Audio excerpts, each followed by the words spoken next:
কোনো একটা ভালো কাজ করতে যাবে, সেখানে বাধা বিপত্তি আসবে না এটা যদি ভেবে থাকো, তো সেটা বোকামির মতনই কাজ হবে। তো যাই হোক, সেগুলোকে এড়িয়ে তোমাকে সামনের দিকে তোমার লক্ষ্যে পৌঁছাতে হবে। তো যাই হোক, গুড মর্নিং সবাইকে। সবাই কেমন আছো? আশা করি ভালো আছো। আমরাও সবাই ভালো আছি। কালকে রাতে এসেছি গ্রামের বাড়িতে। তোমরা তো জানো আমাদের ঘরটা হচ্ছে, তবে আমরা কলকাতায় যখন একটু করে কাজের ফাঁকা পাই, তখন ফাঁকে ফাঁকে এসে ঘরটাকে একটু করে মানে রেডি করে রেখে যাই। যতদিন টাইম পাই ততদিন করে এসে কাজগুলো করে রেখে যাই। তেমনই কালকে রাত্রেবেলা এসেছি এখানে আমাদের দেশের বাড়িতে। এসে ঘুমিয়ে গেছিলাম, বাড়িতে ঢুকেছি তখন 7টা-8টা বাজে। ভাত টাত খেয়ে ঘুমিয়ে গেছিলাম, রাতে আর কোনো কাজ করিনি। তো ঘুম থেকে সবে জাস্ট উঠেছি, উঠে সোনাই বিছানা গোছাচ্ছে, আর তোমাদের দাদাভাই বাইরে গিয়ে আকাশের অবস্থা দেখছে আর কি। মানে কালকে রাত্রেবেলা আমরা এসেছি সেখান থেকে, মানে আকাশের অবস্থা খুবই খারাপ। আমরা বাড়ি থেকে বেরিয়ে বেশ অর্ধেকের বেশি রাস্তা চলে এসেছি, তখন থেকে আকাশের ওয়েদার খুবই খারাপ। তো একটু ভয়ে ভয়ে আসছিলাম, ভাবছিলাম যে ভগবান এই বছরে কি কাজটা কমপ্লিট করতে পারবো না। মানে আকাশ এমন একটা সমস্যা হচ্ছে, তো আকাশে বারবার বৃষ্টি ঝড় এরকমই হচ্ছে। তো যার জন্য বেশ খানিকটা সময় বের করে নিয়ে তিনজনে চলে এসেছি গ্রামের বাড়িতে। আর এসে দেখো, সকাল সকাল ঘুম থেকে উঠে দেখছি প্রচণ্ড হারে বৃষ্টি হচ্ছে। মানে কী বলতো, ভোরবেলা থেকে বৃষ্টি শুরু হয়েছে আমরা যেই দিনে এসেছি ওই দিনে বিকেল থেকে, কিন্তু এখানে হয়নি। মানে গ্রামে হচ্ছে আমরা ওদিকে কলকাতার দিকে হয়ে, তো এখানে এসে দেখলাম শুকনো, ভাবলাম কি কাজটা ভালোভাবে করতে পারবো। তো যাই হোক, সকাল থেকে মুষলধারায় বৃষ্টি নেমেছে, আর কোনো কাজে তো হাত দেওয়া যাচ্ছে না। তো আমাদের দাদাভাই আগে মানে একটু সকাল সকাল ভোরের বেলা উঠে ও বেশ কিছুটা বাঁশ কাঠ এগুলো মানে গুছিয়ে রেখে দিয়ে এসেছে।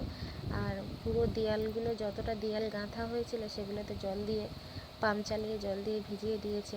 আর আমি আর সোনাই একটু ঘুমিয়েছিলাম, আমাদের আর ডাকেনি, কারণ কালকের আমরা অনেকটা মানে গাড়িতে জার্নি করে এসেছি, তো আমাদের খুব কষ্ট হয়েছে, তার জন্য আমাদের ডাকেনি। ও সকাল সকাল উঠে এই কাজগুলো করে নিয়েছে, গাঁথনিগুলো ভিজিয়ে দিয়েছে, আর বেশ কিছুটা কাজ এগিয়ে রেখেছে। তো আমি আর সোনাই এখন উঠে দেখছি প্রচণ্ড পরিমাণে বৃষ্টি হচ্ছে, জানো তো। আর এই বৃষ্টিতে ভিজে ভিজে কাজ করা তো সম্ভব না। তাই এই যে কলকাতাতে তোমাদের দাদাভাই ফোন করছে, মানে হালদারবাবু কলকাতায় ফোন করে জিজ্ঞেস করছে যে বৃষ্টি হচ্ছে কি না।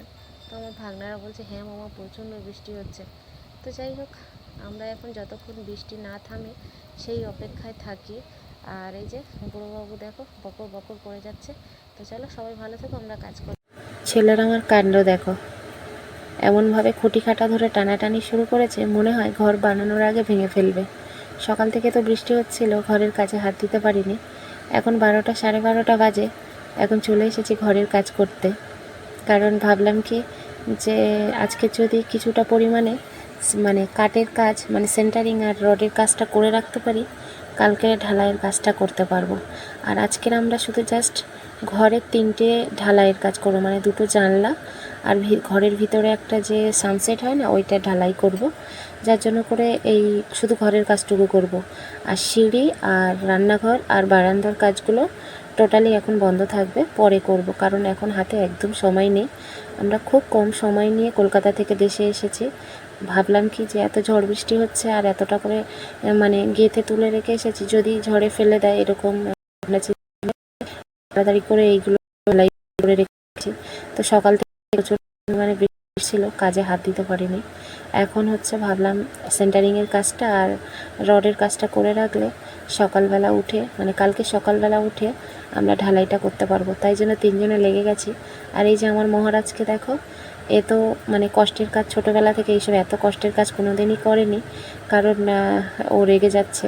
আর এই ঘরটা যবে থেকে শুরু করেছি ওকে কোনো দিনই আমরা আনিনি, কারণ ও ভীষণ মানে অত কষ্ট করতে পারে না, ছোটোবেলা থেকে অভ্যাস নেই। তো এই ঘরটা পুরোটাই হালদার আর আমি মিলে করেছি, কোনো মিস্ত্রি লাগাইনি, তোমরা জানো অনেক ভিডিওতে বলেছি। তো যাই হোক, ওখানে দাঁড় করিয়ে রেখেছে একটা কাঠ ধরে, সে তো ভীষণ রেগে যাচ্ছে, কিন্তু কিছু করার নেই, একটু তো হাতে হাতে করতে হবে। আর ওকে একলা কলকাতায় রেখে আসলে না আমি শান্তিতে দেশে থাকতে পারি না, যার জন্য প্রচণ্ড সমস্যা হয়। আর এই যে এই ঘরটা নিয়ে না আমার অনেক মানে ঘরটা নিয়ে না এই ঘরটা আমার অনেক শখের ঘর। কারণ যেদিন এই বাড়িতে মানে বিয়ে হয়ে এসেছিলাম, আমার নিজের কোনো ঘর ছিল না, যে যেখানে আমি একটু শান্তি করে ঘুমাতে পারবো, মানে সারাদিন কাজ করে কষ্টের পরে একটু নিজের মতন করে গিয়ে মানে ঘুমাতে পারবো, এমন কোনো ঘর ছিল না। তাই জন্য বললাম এটা আমার খুব শখের ঘর। অন্য একটা ভিডিওতে পুরোটাই তোমাদের সাথে শেয়ার করব কেন বললাম। তো যাই হোক, মোটামুটি আমার ঘরটা হয়ে এসেছে, আর অল্প একটু সময় লাগবে। যদিও প্রত্যেক দিন যদি কাজ করতাম তাহলে এত তাড়াতাড়ি হয়ে যেত, এখন যেহেতু আস্তে আস্তে হচ্ছে যার জন্যে দেরি